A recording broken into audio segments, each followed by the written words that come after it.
Imagine uma cidade que começa com apenas alguns habitantes, ao longo de séculos, se torna a civilização mais poderosa que o mundo já conheceu. Roma, um império que, desde o seu nascimento nas margens do rio Tibre, deixou uma marca indelével na história. Mas como ela passou de uma pequena vila para dominar o destino de quase todo o mundo conhecido? Quais decisões marcaram esse ascenso vertiginoso? Hoje, exploraremos a origem de Roma, as lutas que a definiram e os homens que, com suas decisões, mudaram o rumo do império para sempre. Não vá embora, o melhor está por vir. Acompanhe-me enquanto desvendamos os segredos da Roma antiga. A história de Roma começa em duas versões muito distintas, uma mítica e uma mais realista, baseada na arqueologia. Segundo a lenda, Roma foi fundada em 753 a.C. pelos gêmeos Rômulo e Remo. Os irmãos, que foram abandonados por seu tio maligno e criados por uma loba nas margens do rio Tibre, cresceram com um destino monumental. Após recuperar o trono de seu avô, decidiram fundar uma cidade. Mas, como costuma acontecer nas histórias dos grandes impérios, o destino dos gêmeos não foi simples. Durante a construção da cidade, Rômulo, após uma discussão, acabou com a vida de seu irmão Remo, marcando o começo de uma Roma cheia de tensão e conflito. No entanto, a história real da fundação de Roma é um pouco diferente. A arqueologia nos mostra que a área já estava habitada muito antes da data mítica de 753 a.C.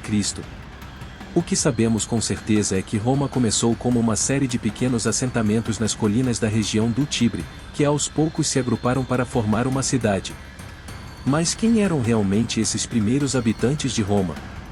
Provavelmente não os gêmeos míticos, mas uma mistura de povos indígenas que se uniram sob uma única bandeira.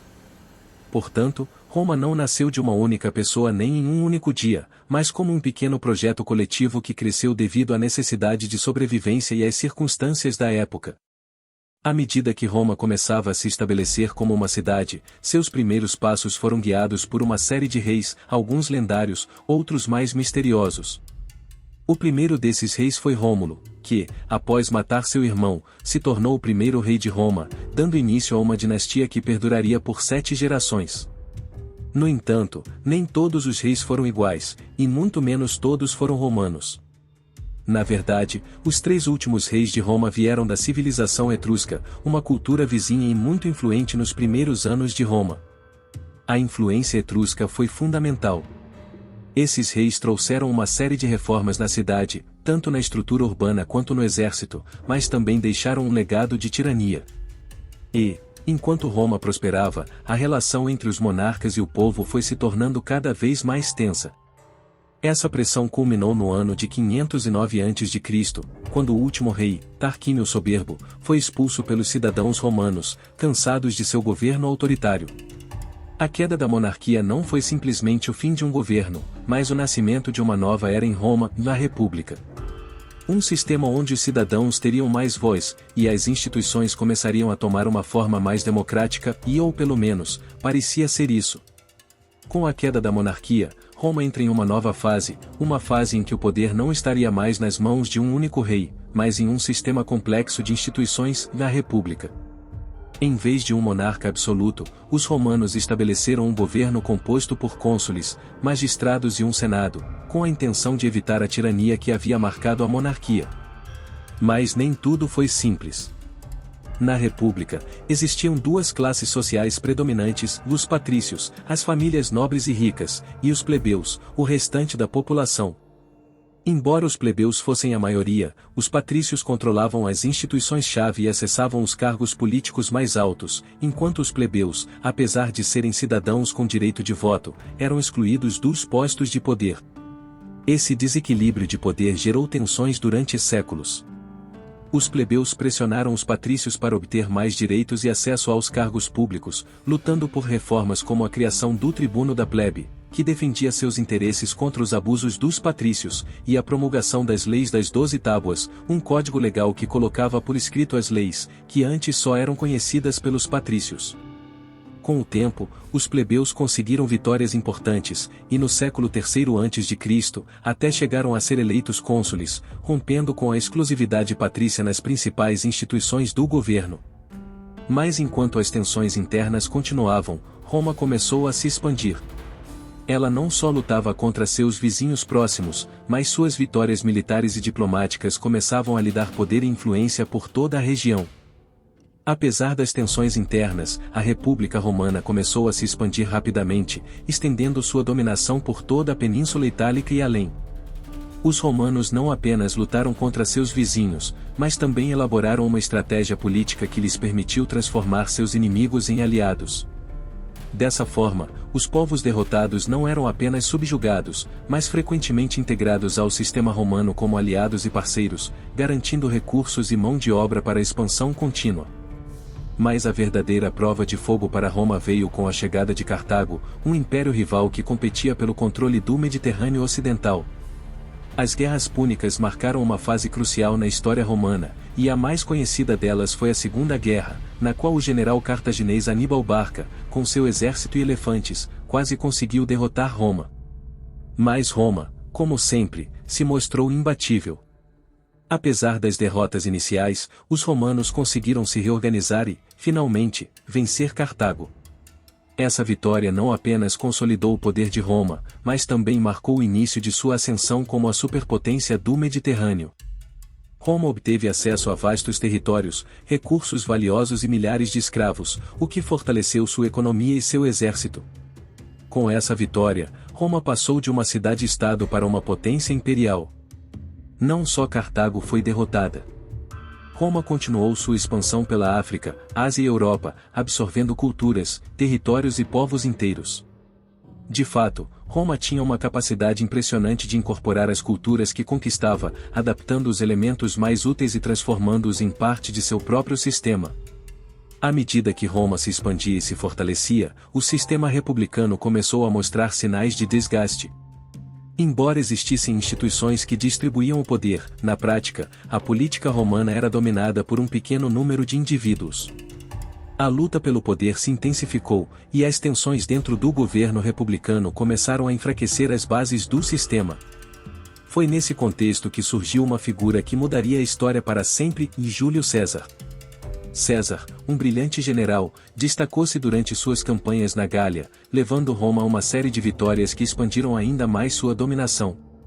Sua popularidade cresceu tanto que, ao retornar a Roma, ele se deparou com um senado temeroso de seu poder. Em 49 a.C., desobedeceu às ordens do Senado e atravessou o Rubicão, uma ação que selaria seu destino e o de Roma. Ao dizer "a sorte está lançada", César iniciou uma guerra civil, derrotando Pompeu, seu antigo aliado e rival, e tornando-se o homem mais poderoso de Roma. Apesar de seu poder, César nunca se proclamou imperador, mas governou como ditador perpétuo. Durante seu reinado, implementou uma série de reformas que mudaram profundamente a estrutura política, econômica e social de Roma. No entanto, suas ambições não foram bem recebidas por todos.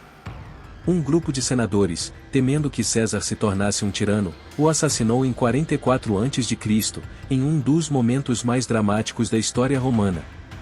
Mas o assassinato de César não resolveu os problemas de Roma, mas os amplificou.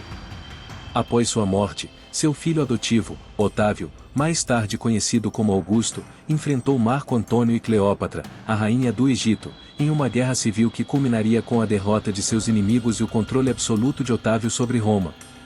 Em 27 a.C., Otávio foi proclamado Augusto, o primeiro imperador de Roma. Embora as instituições republicanas continuassem a existir na aparência, o poder real passou para as mãos de Augusto. Com ele, começou uma nova era, o Império Romano. Com a chegada de Augusto ao poder, o Império Romano iniciou uma nova era. Sob seu governo, Roma alcançou uma estabilidade que não tinha experimentado nos últimos anos da República. Este período, conhecido como a Pax Romana, durou mais de 2 séculos e permitiu que Roma florescesse em todos os aspectos, desde sua economia, até sua expansão territorial e seu desenvolvimento cultural. Durante o reinado de Augusto e seus sucessores, Roma atingiu sua máxima expansão. No século II d.C., sob o imperador Trajano, o Império Romano alcançou sua maior extensão, abrangendo territórios na Europa, África e Ásia, com uma rede de estradas que conectava cada canto do império. Roma não dominava apenas militarmente, mas sua influência cultural, jurídica e econômica se estendia por todo o Mediterrâneo. Contudo, nem tudo foi perfeito. Apesar da estabilidade política, Roma continuou a enfrentar problemas internos. Os imperadores se tornaram cada vez mais poderosos, e a figura do imperador se tornou o centro do poder absoluto. Embora o Senado e outras instituições ainda existissem, o controle real passava pelas mãos do príncipe, o imperador. Essa concentração de poder também alimentou as tensões internas. O Império Romano foi testemunha de grandes conquistas na arquitetura, engenharia e arte. Obras como o Coliseu, o Panteão e a Via Ápia continuam sendo símbolos da grandiosidade romana. Além disso, o exército romano, conhecido por sua disciplina e organização, desempenhou um papel crucial na expansão e manutenção do império. As legiões romanas, equipadas com a melhor tecnologia militar da época, garantiram a proteção das fronteiras e a expansão contínua de Roma. Mas, com o passar dos séculos, o império se viu envolvido em problemas econômicos, sociais e políticos. A centralização do poder nas mãos do imperador e os constantes problemas de sucessão criaram um ambiente de instabilidade. No século III d.C., o império enfrentava uma série de crises internas, que se combinavam com ameaças externas, desde invasões bárbaras até a crescente pressão dos povos germânicos e outros inimigos. Embora o Império Romano tenha alcançado alturas impressionantes, com o tempo, as bases de seu poder começaram a desmoronar. Durante os séculos III e IV, Roma sofreu uma série de crises que não apenas ameaçavam sua estabilidade, mas também colocavam em dúvida sua capacidade de se manter unida. As causas dessa queda foram múltiplas e complexas, e os historiadores ainda debatem quais foram as mais decisivas. Um dos problemas mais graves foi a crise econômica. A inflação, o colapso do sistema fiscal e as contínuas guerras esgotaram os recursos do império. Além disso, a crescente pressão dos povos bárbaros nas fronteiras ocidentais começou a enfraquecer as forças romanas. Os ataques dos visigodos, vândalos e hunos tornaram-se cada vez mais frequentes, e, embora Roma tenha conseguido resistir a alguns desses ataques, o império estava cada vez mais enfraquecido. Mas as ameaças externas não foram a única causa da queda. O Império Romano do Ocidente também sofreu com divisões internas. A administração do império tornou-se mais difícil à medida que se expandia, e foi o imperador Diocleciano que, em uma tentativa de restaurar a ordem, decidiu dividir o império em duas partes, o Império Romano do Ocidente e o Império Romano do Oriente, com 2 imperadores governando cada seção. Embora a divisão inicialmente parecesse uma solução, as tensões entre as duas metades do império nunca desapareceram. Enquanto o Império do Oriente, com sua capital em Bizâncio, resistia e prosperava, o Império Romano do Ocidente caiu em uma espiral de decadência. A falta de uma liderança forte, as lutas internas pelo poder e a corrupção rampante deixaram Roma vulnerável aos ataques externos. Finalmente, no dia 4 de setembro de 476 d.C., o último imperador romano do Ocidente, Rômulo Augustulo, foi deposto por Odoacro, um general germânico. Este evento é tradicionalmente considerado o fim do Império Romano do Ocidente. Roma, a cidade que uma vez dominou o mundo conhecido, caiu diante das forças bárbaras, e o velho império se dissolveu no caos. No entanto, a queda de Roma não significou o fim da civilização romana. No Oriente, o Império Bizantino continuou existindo por quase 1000 anos a mais, preservando muitas das instituições e tradições romanas. A queda de Roma marcou o fim de uma era, mas também o começo de uma nova. Embora o Império Romano do Ocidente tenha desaparecido, seu legado cultural, político e legal perdura até hoje. O sistema de governo, a arquitetura, a língua latina, as ideias sobre o direito e a guerra, e tantas outras contribuições romanas continuam a influenciar nossas vidas cotidianas. Roma não foi apenas uma cidade, foi uma civilização que deixou uma marca indelével na história. Desde sua fundação mítica pelos gêmeos Rômulo e Remo até sua queda diante das forças bárbaras, a história de Roma está cheia de vitórias, traições, guerras e reformas que mudaram o curso da humanidade. A pergunta é: o que teríamos feito se estivéssemos no lugar dos romanos? Teríamos tomado as mesmas decisões? Um império tão grande poderia ter sobrevivido às mesmas pressões que o destruíram? Deixe-nos sua opinião nos comentários. Se você se surpreendeu com essa história e quer continuar explorando mais momentos que mudaram o curso da história, não se esqueça de se inscrever e compartilhar este vídeo. Nos vemos no próximo episódio.